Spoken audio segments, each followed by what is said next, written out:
Chapter 68, The Blanket. I have given no small attention to that not unvexed subject, the skin of the whale. I have had controversies about it with experienced whalemen afloat and learned naturalists ashore. My original opinion remains unchanged, but it is only an opinion. And the question is, what and where is the skin of the whale?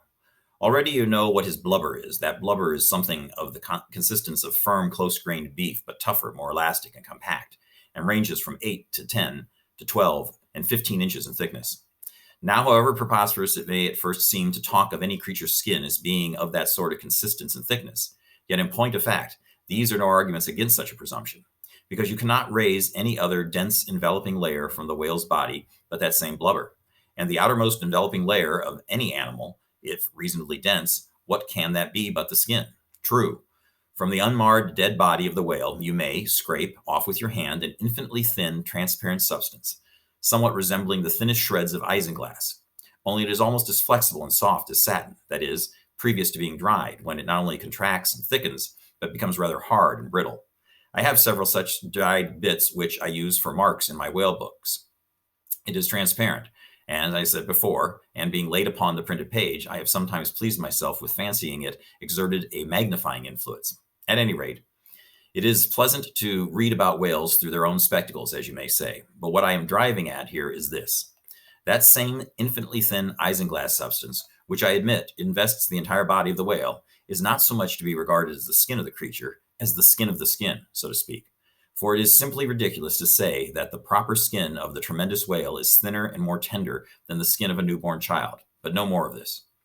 Assuming the blubber to be the skin of the whale, then, when this skin, as in the case of a very large sperm whale, will yield the bulk of 100 barrels of oil, and when it is considered that, in quantity, or rather weight, that oil, in its expressed state, is only 3/4 and not the entire substance of the coat, some idea may hence be had of the enormousness of the animated mass, a mere part of whose mere integrum yields such a lake of liquid as that.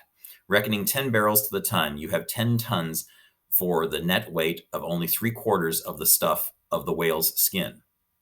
In life, the visible surface of the sperm whale is not the least among the many marvels he presents. Almost invariably, it is all over obliquely crossed and recrossed through numberless straight marks in thick array, something like those of the finest Italian line engravings. But these marks do not seem to be impressed upon the isinglass substance above mentioned, but seem to be seen through it, as if they were engraved upon the body itself. Nor is this all. In some instances, to the quick, observant eye, those linear marks, as in a veritable engraving, but afford the ground for far other delineations. These hieroglyphical, that is, if you call those mysterious ciphers on the walls of the pyramids hieroglyphics, then that is the proper word to use in the present connection. But my retentive memory of the hieroglyphics upon one sperm whale in particular, I was much struck with a plate representing the old Indian characters chiseled on the famous hieroglyphic palisades on the banks of the upper Mississippi.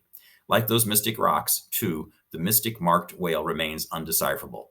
This allusion to the Indian rocks reminds me of another thing. Besides all other phenomena which the exterior of the sperm whale presents, he not seldom displays the back, and more especially his flanks, effaced in great part of the regular linear appearance, by reason of numerous rude scratchings, altogether of an irregular random aspect.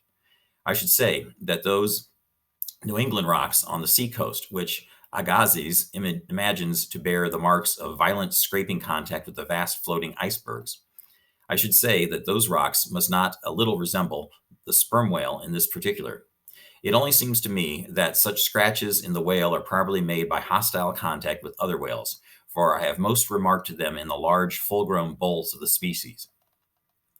A word or two more concerning this matter of the skin or blubber of the whale. It has already been said that it is stripped from him in long pieces called blanket pieces.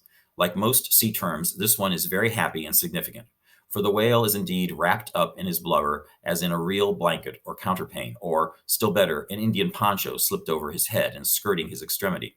It is by reason of this cozy blanketing of his body that the whale is enabled to keep himself comfortable in all weathers, in all seas, times, and tides. What would become of a Greenland whale, say, in those shuddering icy seas of the north, if unsupplied with his cozy surtout? True, other fish are found exceedingly brisk in those Hyperborean waters, but these, be it observed, are your cold-blooded, lungless fish, whose very bellies are refrigerators, creatures that warm themselves under the lee of an iceberg as a traveler in winter would bask before an inner fire, whereas, like man, the whale has lungs and warm blood. Freeze his blood and he dies. How wonderful it is then, except after explanation, that this great monster, to whom corporal warmth is as indispensable as it is to man, how wonderful that he should be found at home immersed to his lips for life in those Arctic waters, where, when seamen fall overboard, they are sometimes found months afterwards perpendicularly frozen into the hearts of fields of ice, as a fly is found glued in amber. But more surprising is it to know, as has been proved by experiment, that the blood of a polar whale is warmer than that of a Borneo Negro in summer. It does seem to me that herein we see the rare virtue of a strong individual vitality, and the rare virtue of thick walls, and the rare virtue of interior spaciousness. O man, admire and model thyself after the whale. Do thou too retain warm among ice. Do thou too live in this world without being of it. Be cool at the equator. Keep thy blood fluid at the pole. Like the great dome of St. Peter's, and like the great whale, retain, O man, in all seasons a temperature of thine own. But how easy and how hopeless to teach these fine things. Of erections, how few are domed like St. Peter's. Of creatures, how few vast as the whale.